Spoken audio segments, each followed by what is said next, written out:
이번 시간 학습할 내용과 학습 목표입니다. 응급환자, 응급의료, 응급처치에 대해 알아보고 응급처치의 필요성과 목적에 대해 설명할 수 있습니다.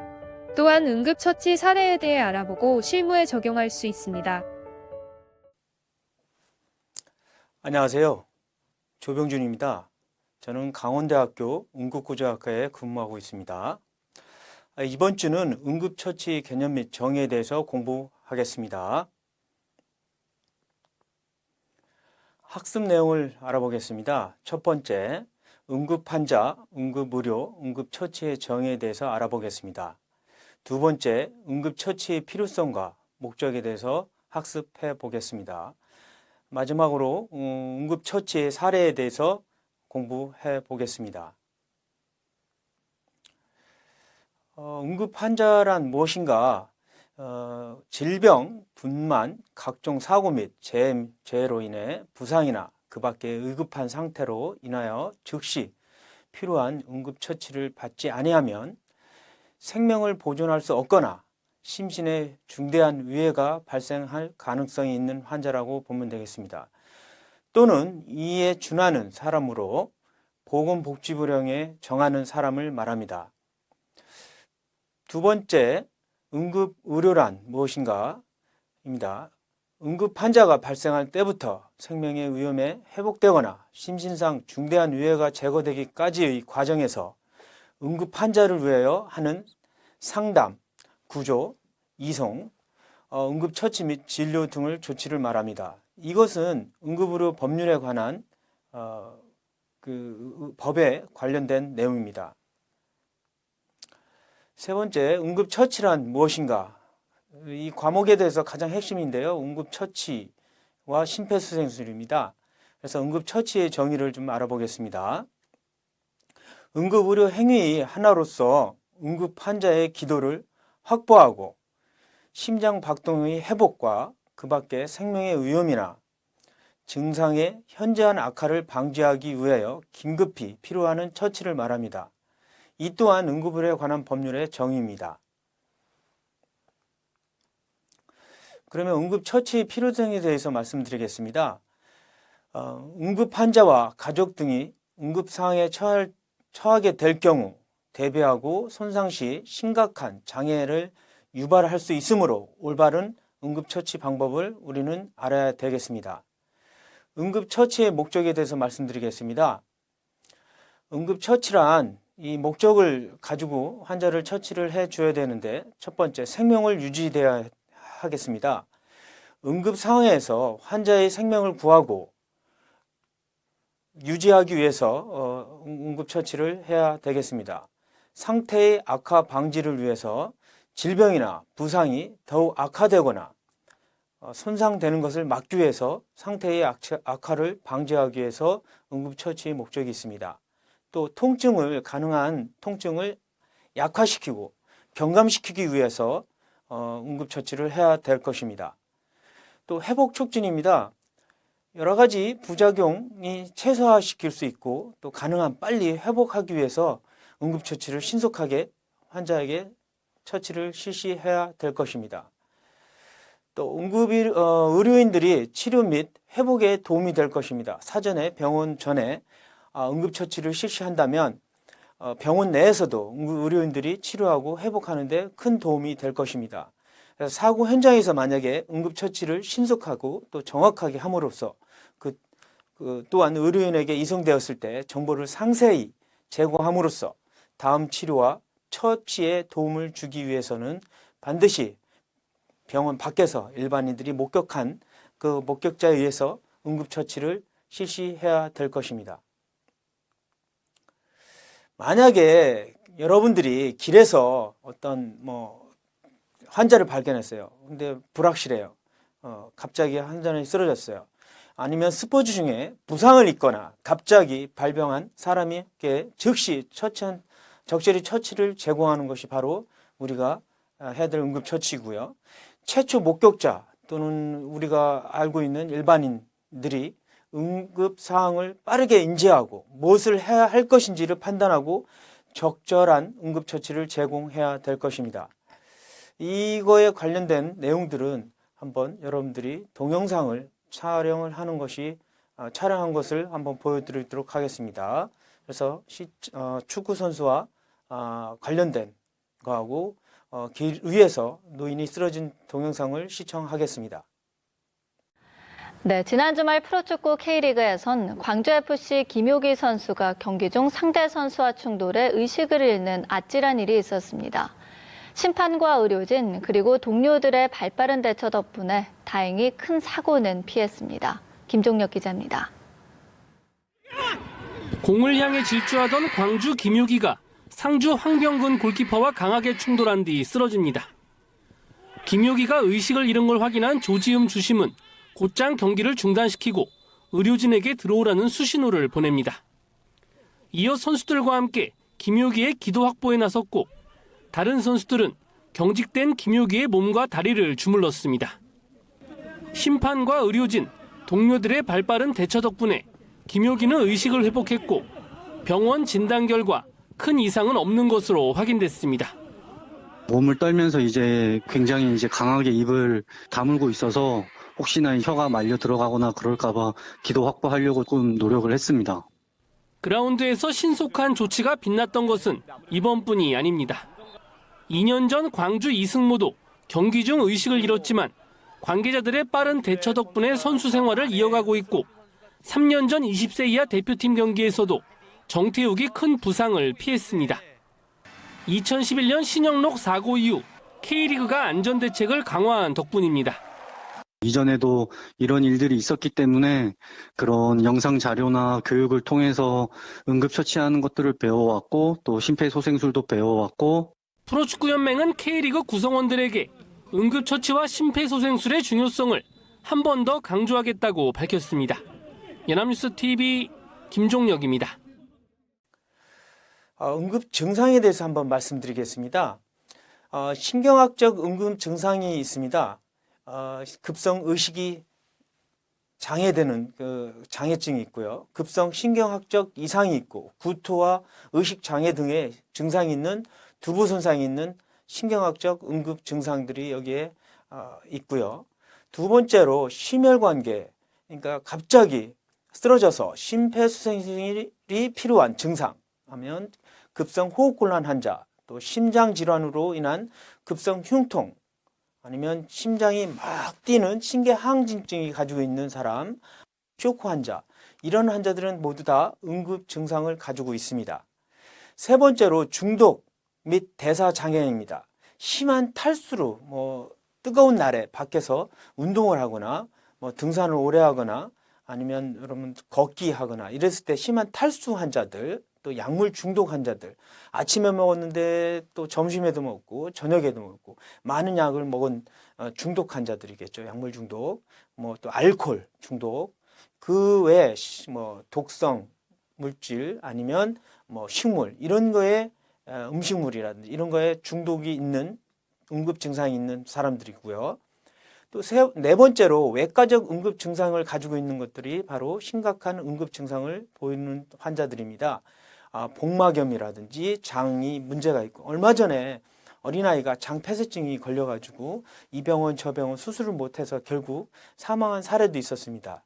이런 응급 증상들은 반드시 여러분들이 사전에 아셔서 병원으로 보내야 된다, 이런 이야기를 드리고 싶고요. 이 외과적 응급 증상에서는 또한 화상, 또 관통상, 칼이라든지 아니면 총이라든지 군대에서 많이 발생하죠. 관통상 아니면 다발성 손상, 이거는 여러분들 교통사고에서 많이 발생하게 되는 거죠. 이런 환자들은 빠른 신고를 통해서 정확하게 환자를 병원으로 이송해야 되는 것입니다. 다섯 번째, 출혈입니다. 각혈, 지혈이 안 되는 출혈이 여기에 해당이 되고요. 급성 위장관 출혈도 여기에 해당이 됩니다. 또 안과적 응급 증상도 마찬가지로 응급 증상인데요. 화학물질이 눈에 들어간다면 반드시 거기에 따른 시력이 손상될 수 있으니까 이런 환자들도 신속하게 응급 증상 환자로 판단해서 빨리 병원으로 가서 응급처치를 해 주어야 할 것입니다. 일곱 번째, 알러지입니다. 얼굴 부종을 동반한 알러지 반응입니다. 여러 가지 벌이라든지 여러분들 옷 나무라든지 이런 것들에 의해서 알러지가 발생할 수 있습니다. 8번째, 소아들에 대한 응급 증상입니다. 소아 경련이라든지 고열이라든지 이런 환자들이 발생하면 응급 증상으로 인해서 빨리 병원으로 이송해서 응급실에서 처치를 받는 것이 좋겠습니다. 마지막으로 정신과적인 응급 증상입니다. 자신 또는 다른 사람의 행할 우려가 있는 정신장애가 있는 응급 증상입니다. 이러한 환자들이 여러분들이 발견했다면 바로 119에 신고해 주시고 병원으로 이송시켜 주는 것이 좋겠습니다. 여기서 보면 2019년도 우리나라 10대 사망 원인은 암, 심장질환, 또 폐렴, 뇌혈관 질환이 차지하고 있고 연도별 변화는 다음과 같이 표를 보시거나 요 본 보시면 알 수 있을 것입니다. 그래서 심장질환이 10년 전보다 증가한 것을 보여주고 있고요. 이건 통계청에서 발표한 2019년 사망 원인 통계 자료입니다. 그래서 암은 10년 전보다 급속하게 증가하고 있고요.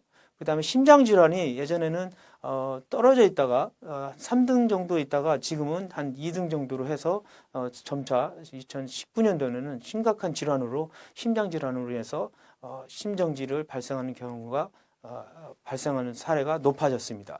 그 다음에 폐렴이 증가되었고요. 119 여러분들 코로나19에 의해서 여러분들이 폐렴이 증가한 것을 알 수 있고요. 뇌혈관 질환은 점점점 떨어지고요. 그 다음에 다 자살 이런 식으로 증가한 추세를 보이고 있습니다. 119가 필요한 경우가 있습니다. 가끔 통증이 지속될 때, 멈추지 않는 출혈이 있을 때, 심한 통증이 있거나 토혈이 있거나 아니면 호흡곤란이 있거나 현기증이 있거나 이런 사례들이 있으면 반드시 119에 신고하시는 것이 좋겠습니다. 그래서 병원으로 이송하는 것이 바람직하겠죠. 또한 호흡이 힘든 목이나 가슴 상처, 심한 통증, 복부의 상처, 절단된 팔다리 상처 이런 환자들도 신속하게 병원으로 이송하는 것이 좋겠습니다. 또 119에 신고할 때는 반드시 중요한 사항들이 있습니다. 환자 발생한 위치, 본인의 이름, 전화번호, 사건 기전, 환자 수, 환자 평가, 환자를 평가할 때는 손상 상태라든지 질병의 원인, 내과 질환인지 외상인지 여러분들이 확인해 줄 필요가 있겠습니다.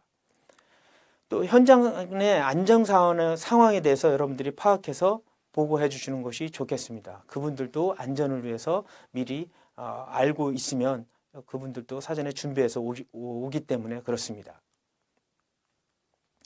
응급처치차가 소송 위험에 최소화하는 방법이 있습니다. 환자에게 접촉하기 전에 동의를 구하고요.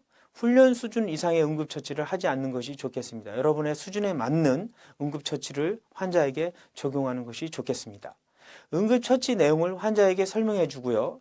자신과 비슷하거나 높은 수준에 있는 처치자나 관련된 사람에게 인계하기 전까지는 일단 응급처치를 시작하면 환자 곁을 떠나지 않는 것이 좋겠습니다. 이거는 유기에 해당이 되겠습니다. 최초 목격자입니다. 최초 목격자는 응급 현장에서 도착한 최초의 목격한 사람입니다. 이분들은 자격 유형에 관계없이 경찰, 소방관, 공원 관리인, 항공기 승무원, 보안요원, 운동 코치, 집회 안전 담당자 등이 여기에 포함되고요. 또 지금 여기에 여러분이 알고 있는 것처럼 여러분들이 이곳에 있는 여러분들도 여기에 해당이 됩니다. 그러면 이 최초에 우리가 어떤 환자를 발견했다라고 판단이 된다면 여러분들 거기에서 뭔가를 해야 되겠죠. 환자에 대해서 가서 의식을 확인하고 이런 거에 대한 여러분들이 최초 목격자의 동영상을 잠시 후에 시청하도록 하겠습니다. 최초 목격자의 역할입니다. 현장을 통제해야 됩니다. 우선적으로. 그리고 안전을 확인해야 됩니다. 그리고 주변인과 가족 구성원들의 안정을 하고 진정을 시켜주고요. 가능하면 환자를 생존율을 높이기 위해 여러분들이 할 수 있는 응급처치를 시행해야 됩니다. 그게 아마 심폐소생술과 제세동기가 필요하다면 거기에 맞는 장비들을 준비하는 것이 좋겠습니다. 심장의 응급 상황에 반응하는 것 이상의 일을 해야 하며 외상에 있는 응급 상황이나 다수의 사망자 사고의 환경에서는 더욱 능동적으로 적극적으로 환자에 가서 무슨 문제가 있는지 없는지 문제를 해결해주는 그런 처치를 해야 될 분이 바로 최초 목격자의 역할입니다. 최초 목격자가 여러분들이 환자를 발견했다 그러면 거기에 따라서 선의의 응급의료에 관한 면책 조항이 있습니다. 그게 우리나라의 응급의료법 제5조에 해당이 됩니다. 그래서 응급의료 면책은 생명이 응급한 응급 환자에게 해당되는 응급의료 또는 응급처치를 제공해서 발생한 어떤 재산상의 손해 또 사상에 대해서 고의 또는 중대한 과실이 없는 그 행위자는 민사 책임에 관한 상해에 대한 형사 책임을 지지 아니하고 또 사망에 대한 형사 책임을 감면한다라고 규정함으로써 어떤 선의의 구조자를 보호하고 있는 법적 근거를 제공하고 있습니다. 또 이런 상기 법률에 해당하는 행위자에게는 일반인 또 의료 종사자에게 포함되고 있습니다. 이러한 선한 사마리안법은 개인의 응급처치 활동을 보호하고 처치의 지침을 제공하는 법이기도 합니다. 시행할 의무는 사실은 사고 현장에서 응급처치를 수행해야 될 법적 의무입니다. 여러분들이 그 응급 환자를 발견했다. 바로 해야 될 의무가 여러분들이 시행해야 될 의무입니다. 그리고 과실은 부주의, 태만한 행동입니다. 만약에 여러분들이 배운 응급처치를 하지 않고 또한 실수를 했다. 이거는 과실로 해당이기 때문에 면책 조항에서 여러분들이 조심스러운 상황이기 때문에 여러분 반드시 응급처치에 대한 방법을 올바르게 알고 계셔야 됩니다. 유기는 환자의 처치를 안 하고 하는 행위입니다. 그냥 안 하고 떠나는 행위입니다. 이런 행위는 하지 않는 것이 좋겠고요. 여러분들이 끝까지 다른 의료인들이나 관련된 일반인들에게 인계하고 그 다음에 환자 처치를 마무리해야 될 것입니다. 치료 기준입니다. 동일한 상황에서 잘 훈련받은 사람도 같은 처치를 수행했는지를 확인하는 것입니다. 또 동의를 구해야 되는데 환자한테 접근하기 전에 또 이렇게 접촉이나 만지거나 이럴 때 미리 사전에 동의를 구해야 될 것입니다. 명시적인 동의가 먼저 의식이 있는 환자에게 처치에 대한 사전에 결정을 내리는 환자의 동의를 구두상의 동의도 유효합니다. 또 무의식적 동의가 있는데요. 환자가 생명을 위협받는 질병이 있는 경우 의식이 있다면 동의를 했을 것이라는 가정하에 받는 동의가 바로 무의식적 동의입니다. 여기에서 동영상을 좀 이따가 시청하겠지만 응급 환자 사례를 한번 보겠습니다. 임세혁 선수인데요. 초기 응급처치가 늦어진 만큼 시간이 늦어진 만큼 누워있는 시간이 길어진 셈입니다. 그래서 이 임수혁 선수는 2000년도에 운동 중에 갑자기 심정지가 생겨서 부정맥이 발생해서 심정지가 새서 2010년도까지 식물연간이 있다가 사망이 되었습니다. 이러한 응급 환자 사례에 대해서 말씀을 드리는데요. 이것을 동영상을 신청하도록 하겠습니다. 롯데 자이언츠는 LG 트윈스와 경기를 가집니다. 2회 초 타석에 들어선 임수혁 선수는 유격수 유지연의 실책으로 1루에 출루하였습니다. 이후 후속 타자로 인해 임수혁 선수는 2루에 진루하였습니다. 그리고 갑자기 2루에 있던 임수혁 선수가 쓰러졌습니다. 의식을 잃은 채 다리를 떨며 쓰러진 그의 모습을 본 구단 트레이너가 달려나왔으나 이러한 상황을 처음 겪어보며 대처법을 몰랐던 트레이너와 선수들은 어쩔 줄 몰라 하며 들것이 오기만을 기다려야 했습니다. 들것을 통해 임수혁 선수는 덕아웃으로 옮겨졌고 그는 잠시 후 대기하고 있던 구급차에 실려 무려 수십 분이 걸려 강남시립병원으로 옮겨졌고 간신히 맥박과 호흡을 살려내는 데 성공하였으나 그의 의식은 돌아오지 않았고 결국 식물인간 판정을 받고 더 이상 야구 그라운드를 밟을 수 없었습니다. 이후 임수혁 선수가 2루에서 쓰러진 원인은 프로 입단 때부터 가지고 있던 지병인 부정맥이었습니다. 2루에 진로한 후 그의 심장이 갑자기 느리게 뛰면서 뇌로 올라가야 할 혈액이 부족해서 쓰러졌던 것입니다. 그 당시에 주변에서 심폐소생술을 바로 해줬더라면 임수혁 선수는 다시 그라운드에 설 수 있었습니다. 신용루 선수가 응급의료 사례에서 아주 좋은 생명을 유지할 수 있고 회복한 사례이기도 합니다. 그래서 이 축구 선수인데요. 이 사람 같은 경우는 이 선수는 운동 중에 쓰러졌습니다. 마찬가지로 부정맥으로. 그런데 거기에 있는 코치진들이 바로 응급처치를 해 주었습니다. 심장 압박을 해 주시고 결과적으로 병원으로 신속하게 이송해서 결과적으로 현재는 정상 생활을 하고 걷기도 하고 시축도 해서 현재 정상 생활을 해서 돌아온 사례이기도 합니다. 그래서 이거에 대한 동영상을 잠시 시청하겠습니다.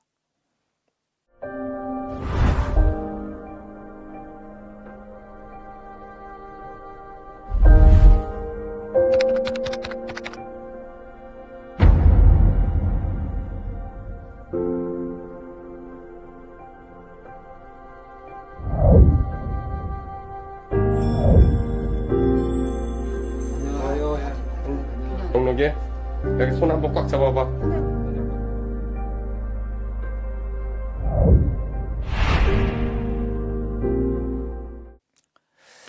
또 한 가지는 초등학생이 아파트에서 무의식 50대 성인을 심폐소생술을 구한 사례도 있습니다. 초등학생의 사례는 굉장히 힘든데 그런 사례도 발생하였습니다. 또 한 가지는 중학생이 전기에 감전된 50대 성인을 심폐소생술로 구한 사례가 있습니다. 이것도 중학생이 충분히 심폐소생술을 구한 사례이기도 하고요.